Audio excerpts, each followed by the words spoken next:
So hello everyone. आज कौन है मेरे साथ? देखिए, मेरे साथ है अरविंद सर, एक हिंदी का शिक्षक। सर ने यूजीसी नेट हिंदी में क्रैक किया है और सर ने बहुत सारे सीटेट, बहुत सारे जो कॉम्पिटिटिव एग्ज़ाम्स को भी निकाले हैं।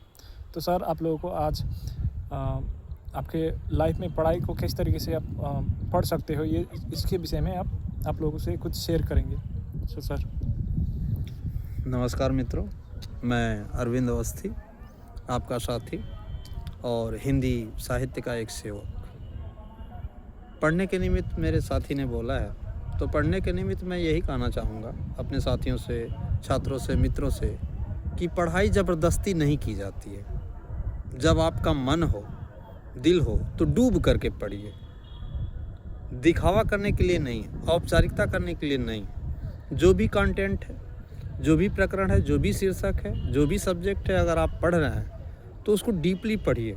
1 घंटा, आधा घंटा, जो भी पढ़ना है उसमें अंतराल करके पढ़िए, एंजॉय के साथ पढ़िए, पूर्ण मनोयोग के साथ पढ़िए। जिस प्रकार से माँ बाप नहीं भूल पाते हैं, जिस प्रकार से श्वास के बिना यह शरीर नहीं रह सकती है, तो पढ़ने वाले के लिए, अध्येता के लिए ऐसी ललक होनी चाहिए कि मुझे ये करना है, दिल से करना है। सब्जेक्ट कोई भी टफ हो या सिंपल हो, आसान हो, ऐसा कुछ नहीं है। प्रकरण को अपने दिमाग में रख करके, सेंट्रलाइज होकर के उसको पढ़ें, उसका मनन करें, बार बार मनोयोग करें, तो अवश्य वह आता है। अगर हम किसी पढ़ाई को या पढ़ाई के किन्हीं भी अंश को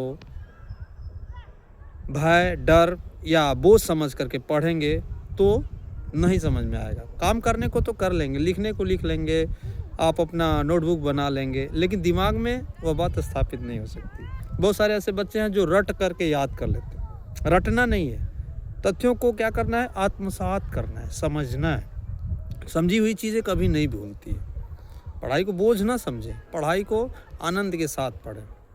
वह जो भी चीज़ आप पढ़ रहे होते हैं, जो भी चीज़ आप कर रहे होते हैं, तो वह आपके ऑल लाइफ काम करता है। हाँ, पढ़ने से पूर्व आप अपना टाइम टेबल बनाएं, एक लक्ष्य निर्धारित करें कि हमें इस क्षेत्र में जाना है।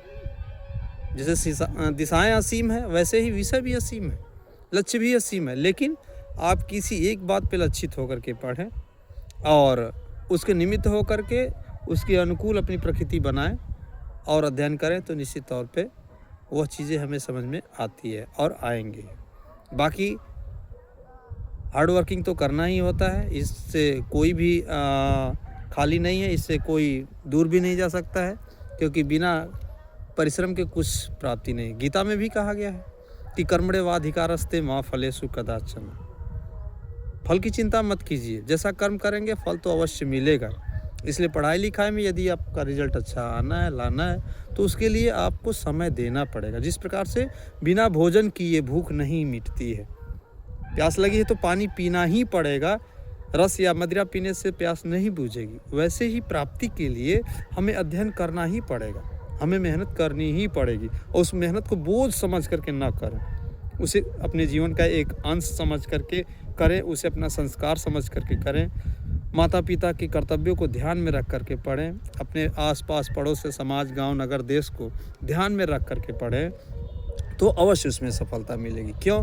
क्योंकि जब तक व्यक्ति ज़मीन से जुड़ करके नहीं रहेगा, तब तक वह किसी चीज़ में उपलब्धि नहीं हासिल कर सकता। और किसी चीज़ का यथार्थ ज्ञान प्राप्त करने की कोशिश करें, वायुविता नहीं। यदि वायुविता करते हैं तो फिर उसमें उपलब्धि भी वैसी ही होगी। एज लाइक मान लीजिए कि हमें भूख लगी है, मैं खाता हूँ 4 रोटी और खाऊँगा 2 रोटी, खाने का नाम तो हो जाएगा, लेकिन मेरा पेट भरेगा नहीं। वैसे ही पढ़ाई का एक जो लक्ष्य है, पढ़ाई की जो सीमा है, पढ़ाई का जो कायदा है, नियम है, उसकी जो प्राप्ति है, यदि उस क्षेत्र में हम चल रहे हैं तो उसके मानक को हम पूरा करेंगे तभी प्राप्ति हो सकती है। अन्यथा आधे अधूरे करेंगे तो परिणाम यही आएगा कि हमें अधूरी सफलता मिली।